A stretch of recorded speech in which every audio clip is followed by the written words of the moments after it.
Today's focus is on this theme of loving the Lord God, our Creator. And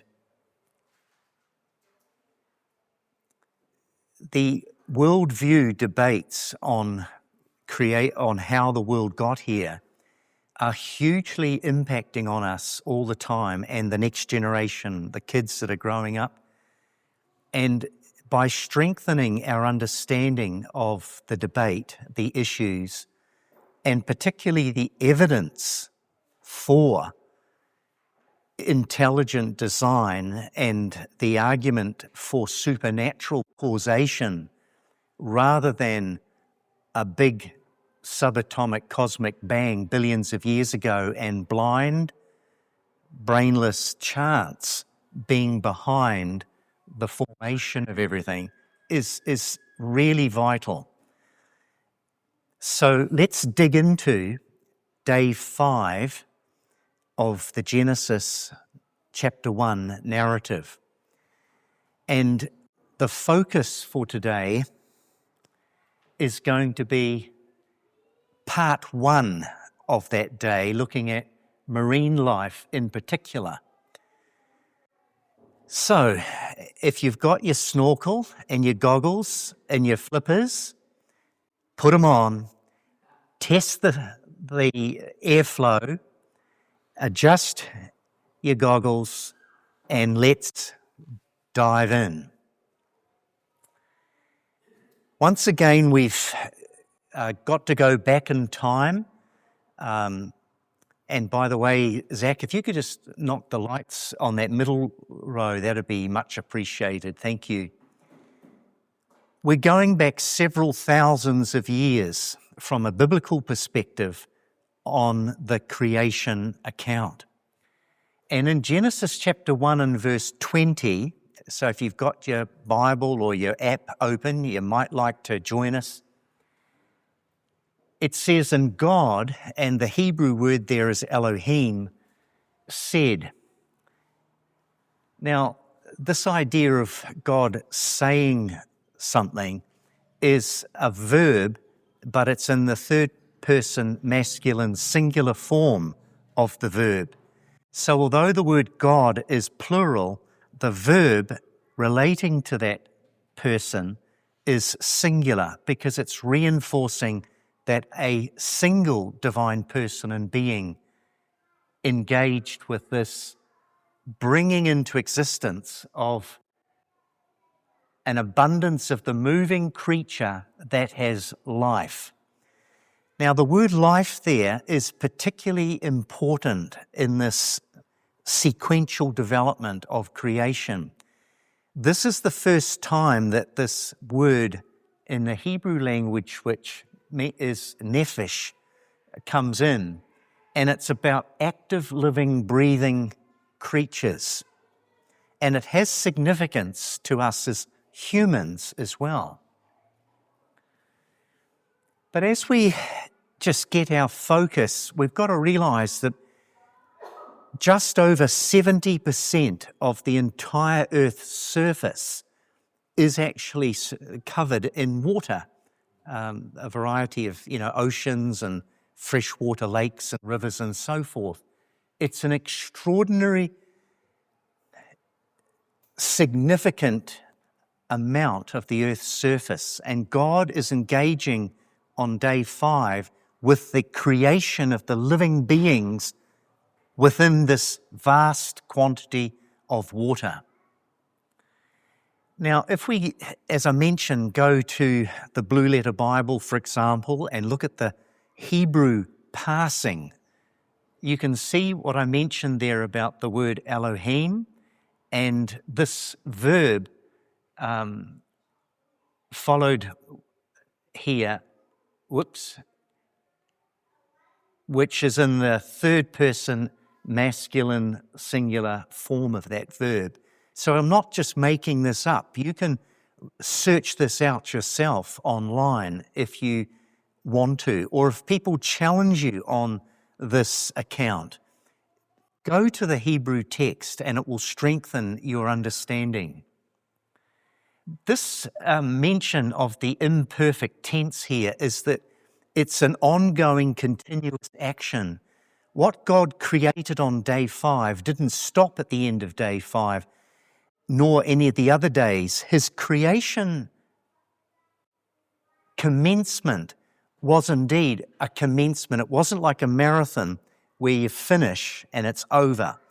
It is an ongoing divine involvement in sustaining life on earth, even up to the day and age that we live in. But the word life here, this idea of these moving creatures that have life, I said it relates to this word nephesh. And I had to go to a different online lexicon to sort of get the right connection for us. But it's very interesting. In, for example, the Authorized Version, the Bible translates this Hebrew word some 475 times with the word soul. It's very interesting.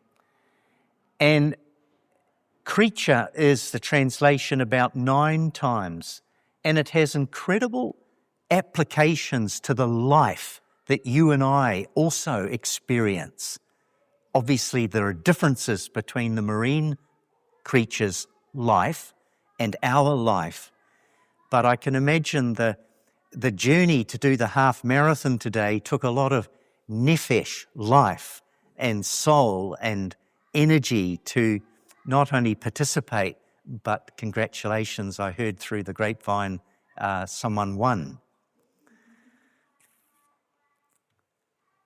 So let's now dig into the marine creatures that God actually created. In the first part of Genesis chapter 1, verse 21, it says, "And God created," in the Authorized Version, "great whales." Now, it's an interesting term which I'm not going to go into in any detail, but it is worth, if you're keen on a bit of homework, searching out the Hebrew word tanim, because it is translated dragon, serpent, sea monster, and whale. So it has a number of applications throughout the biblical narrative. And every living creature that moves within this marine environment. So I thought we'd begin with a big humpback whale. I think that's a humpback whale. And it's an incredible creature. It's the biggest, well, the whales, the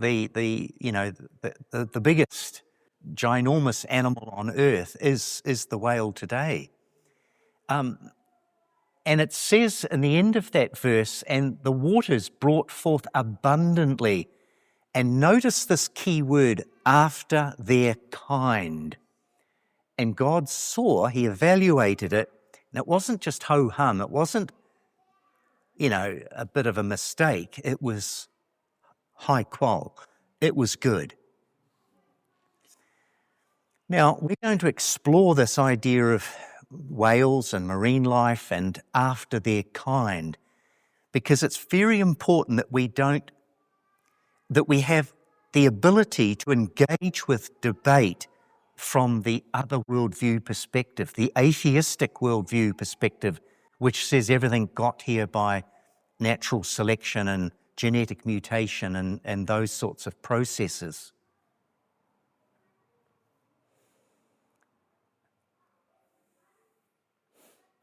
There's 2 main kinds of whales. There's the toothed whales, and then there's whales that have this sort of a mesh, this baleen in their mouth, and they gulp great volumes of water and filter out the plankton and the little fish and things and gobble them up. Whereas the toothed whales, they'll go, like the sperm whale will go plummeting down into the ocean depths and grab a huge giant squid, and munch it up. Quite a different process. Killer whales, of course, are likewise. But notice that the passage says everything, living thing that moves. And I just think when we look at marine life and the way they move with such incredible aquadynamic movement, such minimal friction and resistance in the water, and their capacity to breathe and do what they do, zooming around the water, I think is stunning. It seems to argue for me that everything had to be made on that day for it to do what it does. And so he said, God made all the marine creatures after their kind. And this just gives you a very brief but amazing overview of what that can mean. And although in day 5, God may not have made all of those, he certainly made the original whales and the fish that were able to genetically adapt and morph into other kinds of still fish and still whales, because that was the way that God made their genetic information and capacity. Genetic mutation or natural selection deals with selecting from already pre-existing, incredibly complex living genetic information. Natural selection does not create new genetic material. It is able to use different capacities that God has built in to that infrastructure. And genetic mutations are mostly disadvantageous. They're often very seriously negative in their impact on living things. And so they are not the pathways, the processes towards greater sophisticated living creatures. For myself, I've seen humpback whales diving off the western coast of Tongatapu in Tonga in the distance. I've seen killer whales, several of them, swimming around Mount Maunganui over in my territory. And when I've been out fishing off Motiti Island with a chap, we saw these, I think they're called bird's whales, but it's spelt B-R-Y-D-S or something. It's pronounced differently. They're a smaller type of whale, quite close. It's amazing when you see these creatures in the ocean. I've even been in a little 12-foot aluminium boat off Tiritiri Matangi Island and seen dolphins come around and swim underneath the little boat while I was out fishing. They really are inspiring, and they just cry out incredible design.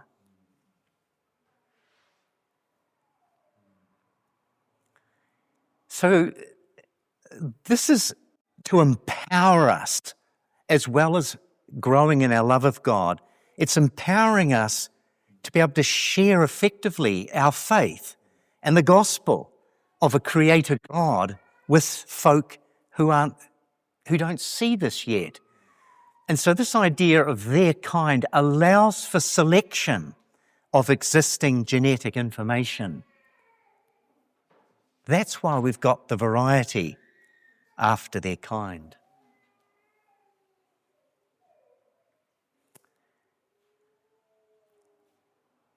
At the end of the argument, whales are still whales today, aren't they?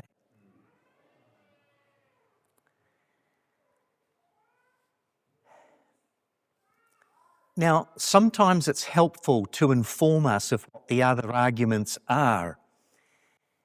You may be surprised, but this is the case. Atheistic macroevolutionary perspectives believe that this enormous creature, the whale, actually evolved from a land animal called Pakicetus, a wolf-like, four-legged, terrestrial land animal. Now that might come as a bit of a surprise.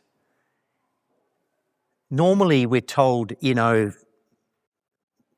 marine life evolved into terrestrial life, etc. But this actual story,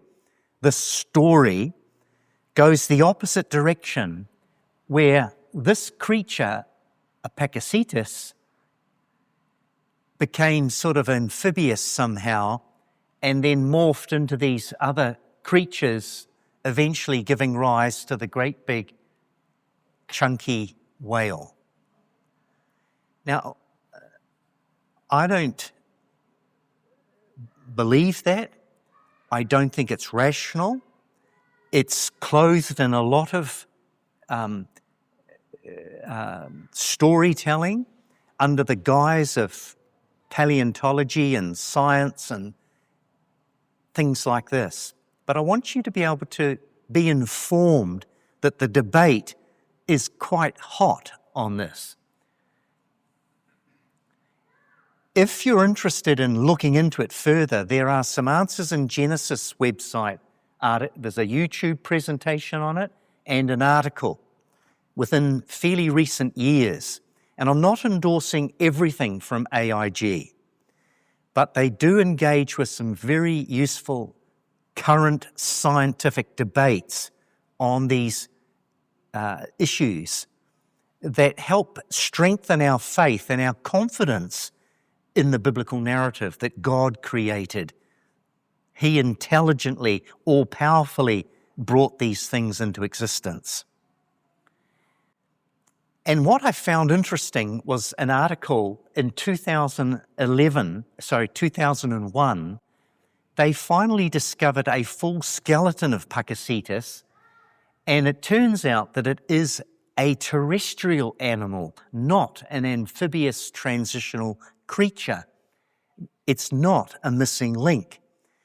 So we've got to be very cautious about buying into these arguments, because often they are not robustly grounded in scientific evidence.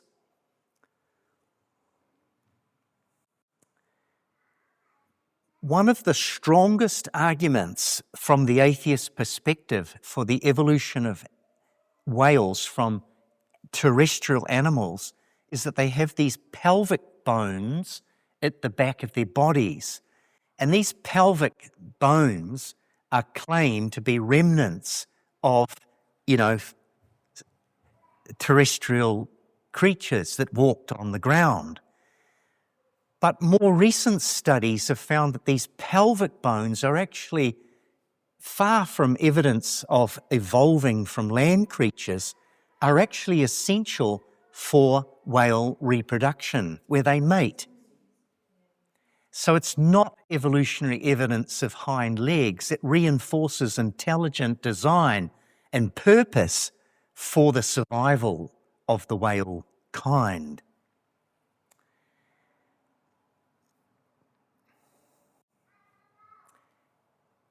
Now let's consider something of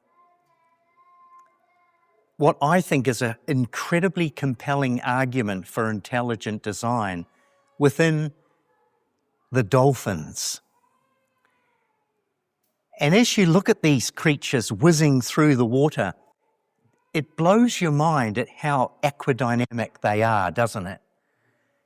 Absolutely efficient, super fast.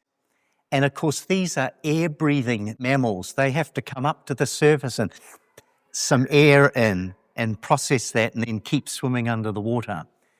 But I want us to look at an incredible characteristic of these creatures called echolocation. We can use the comparable term sonar. The capacity to engage in echolocational sonar is phenomenal. Well, let's dig into it. They use echolocation for so many things: hunting, finding out whether the object is edible or juicy or on the menu or not, for navigation through all sorts of terrestrial, marine environments, and of course, for having a chat. They don't have a cell phone. They chat and socially interact with echolocation. Baleen whales are even more incredibly sophisticated. They use songs and all sorts of things like and pulses and clicks that can go for hundreds and hundreds of kilometres. I find it hard sometimes even understanding what the little kids have said, let alone children in your class or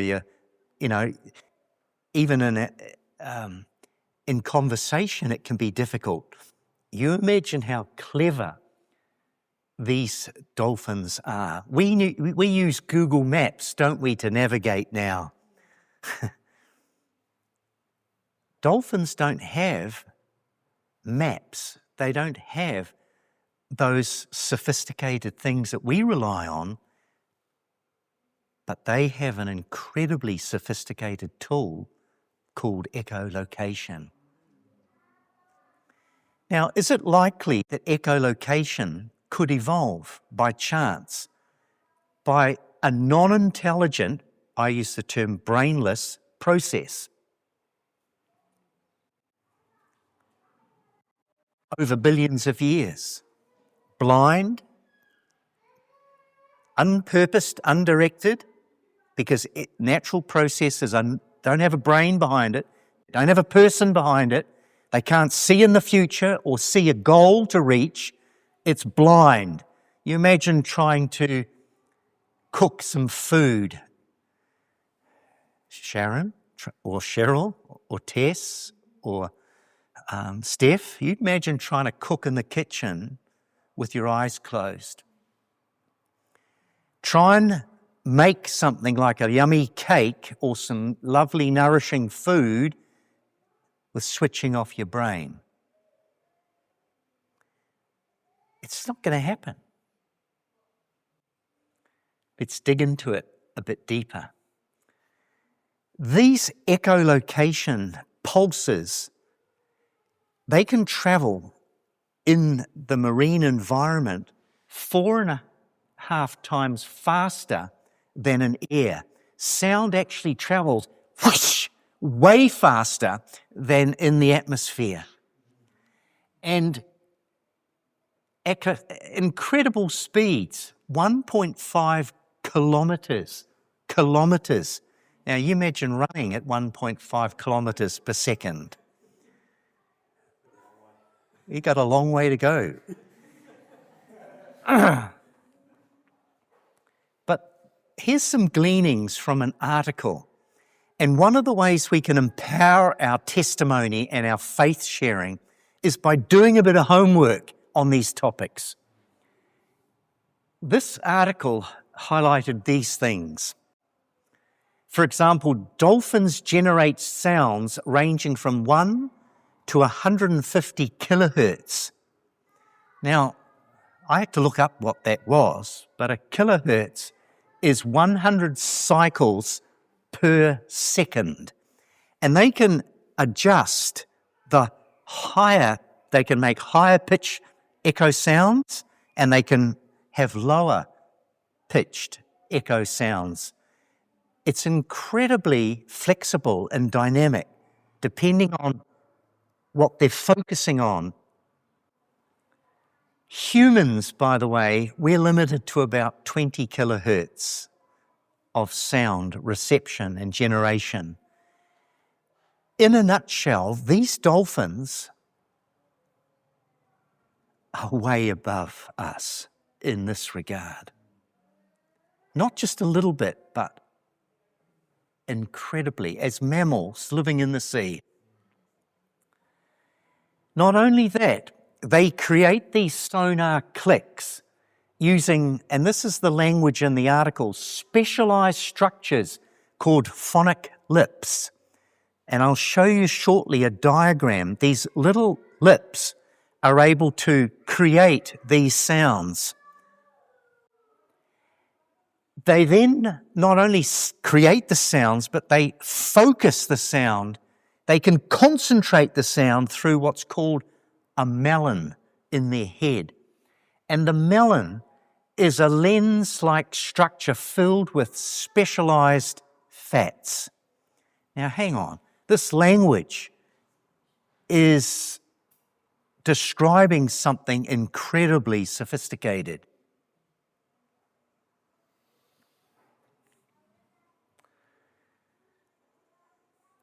And they can adjust the shape of that beam width and its focus.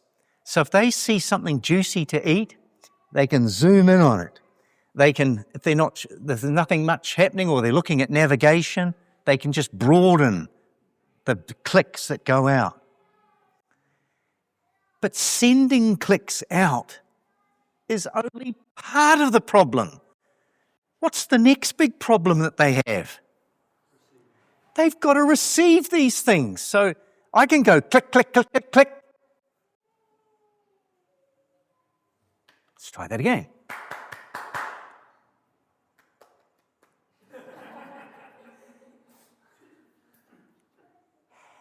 Nothing comes back, generally speaking, although sometimes in a big auditorium you get echo. But how would we make sense of that? If I didn't see Lane, I wouldn't know where that sound had come from, how big he was, how tall he was, what he was made of. Dolphins send out these clicks at incredible speeds into incredible moving environment. They're hurtling through the ocean, and there's this and that and all these things, then clicks coming back, and man, they can make sense with incredible accuracy everything that's out there. The living stuff, the rocks, the seaweed, the boats, you name it. I find that staggering.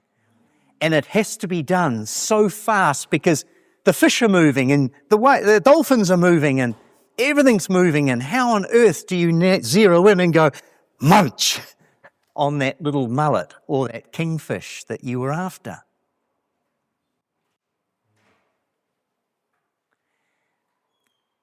There's the phonic lips up here, and the sound goes through the melon in the forehead and beams out this direction.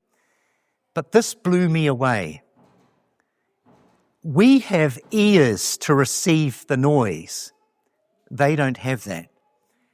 The returning clicks actually go through this lower jaw, and they come through to this internal larynx. And the larynx is like an internal, like an ear receptor. But the incredible jaw here, it says in the next passage, it acts as an antenna. The lower jaw is like an antenna that receives all this information. You'd think it would be an ear. No. And it filters, it streams all the sound into this little thing called the inner ear.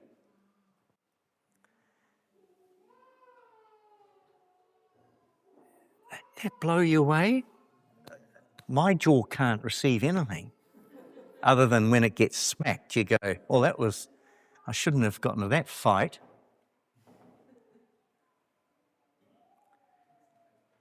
So sound waves bounce back and not received through ears, but through the dolphin's lower jaw, which acts as a sophisticated acoustic antenna. You know, you see your antenna on top of your cars, or these go to a summit of a hill, a mountain climb, and there's a big, telecommunications tower with its antenna, to receive the signals. The jaw on the dolphin acts like that. And I'm going, yeah, how on earth does that get made? It's not that the dolphin has echolocation that's real budget. It goes click, click, swimming around, and then it receives a click and goes munch, but misses the fish. We're talking about a highly sophisticated mammalian sonar.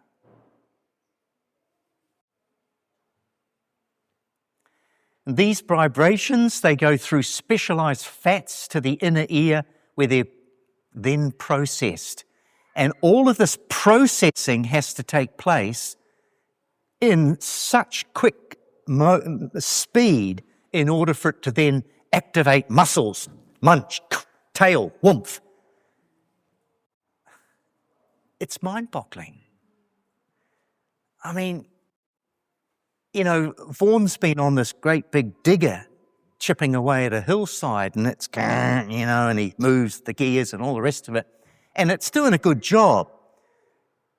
But compared with the sophisticated machinery, the mechanization, the technology in the dolphin, it is just mind-bogglingly. It's on another level. Evidently, they're able to produce these incredibly accurate three-dimensional acoustic images so that when they want to nab a fish or get somebody's toe, they know exactly where the toe is, even if he's trying to swim away and not get bitten. I find it exciting. And this is all happening while it's swimming along at speeds up to 25 kilometers per hour. But did you know that dolphins' sonar is even more sophisticated on many levels than the sonar that intelligent humans have created? Dolphins can actually identify objects less than a millimeter. I find that staggering. And they can actually track objects that are below the sand, below the ground, which is incredible. So if you plant something, you know, so deep below the sand, a dolphin can dive down. If it's food, it can know where it is.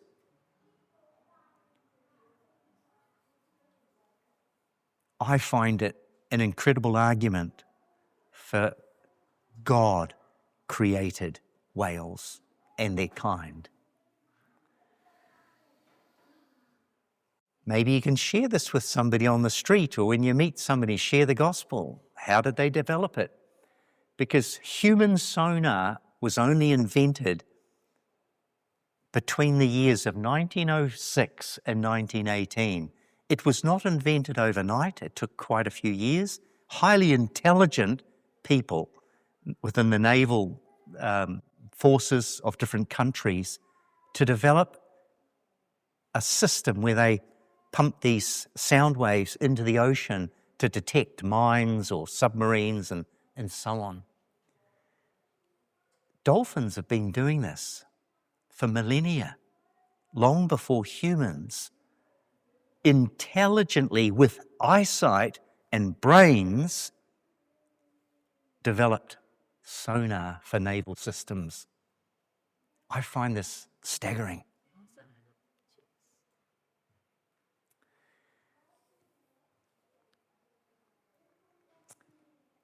And so our Genesis account said, let the waters bring forth abundantly the moving creatures that have nephesh, that have life. And honestly, the diversity is staggering. Not only are there beautiful fish, but there's jellyfish.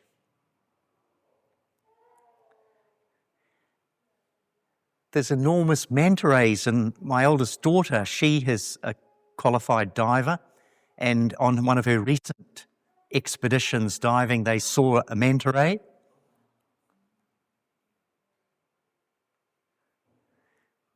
What about these juicy crayfish? The armor plating and the antennae and their claws and their eyesight. This is a speeded up version of starfish. They travel much slower. But look at the design, the symmetry, the geometry. And what about good old turtle? They are staggering. They're migratory capacity to go back to the same beach where they were born is just gobsmacking. And their navigation skills using the magnetic forces of the earth and, because they're navigating under the water, they can't pop their head up and say, oh, that's New Zealand over there. It's incredible. This is called an anglerfish. It has a little luminescent device above its head which attracts living things, and then it goes, gobbles it. It lives in what's called the midnight zone of the oceans, up to 2,000 metres below sea level.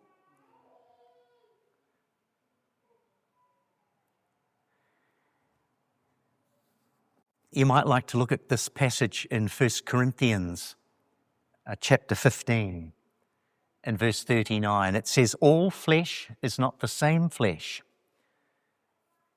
but there is one kind of flesh of men, another flesh of beasts or animals, and another of fishes, and another of birds. So, this is surprise time.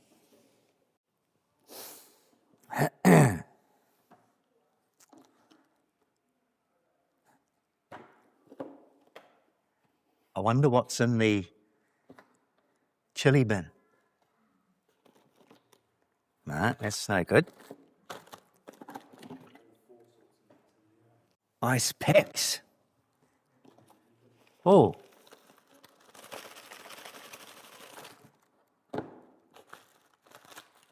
How are we going to get that open? Let's see what happens. Follow the instructions. Oh.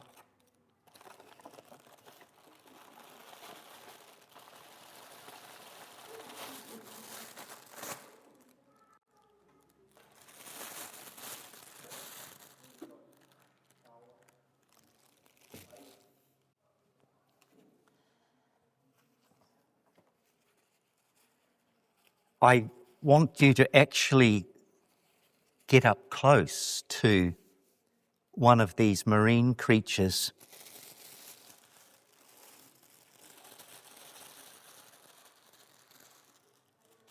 Anyone recognise the name of it? Sorry? It is a bit like that. It's a mullet.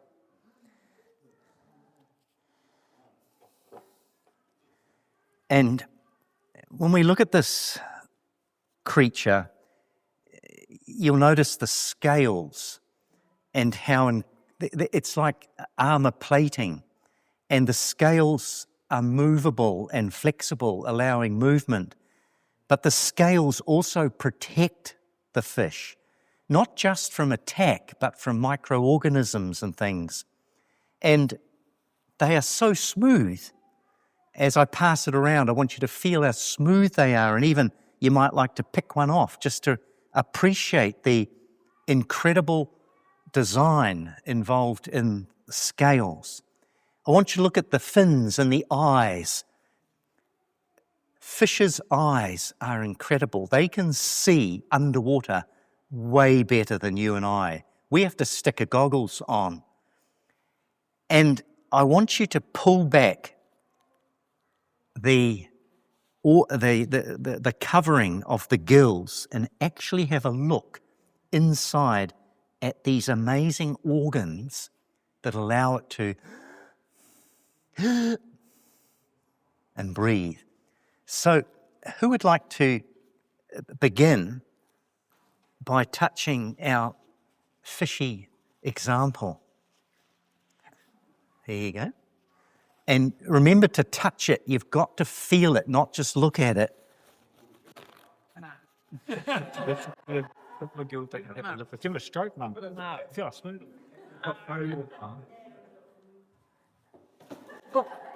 Give him a kiss.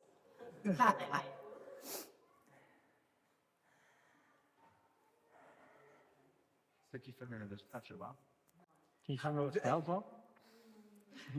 That's okay. It's more yellow wood, mum. Yes, no. Not kind of rough, right? It seems smart.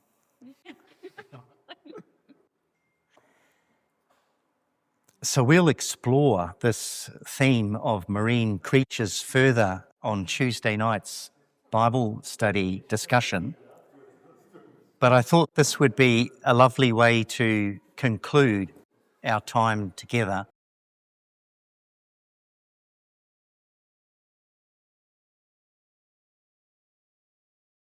Free audio post-production by alphonic.com.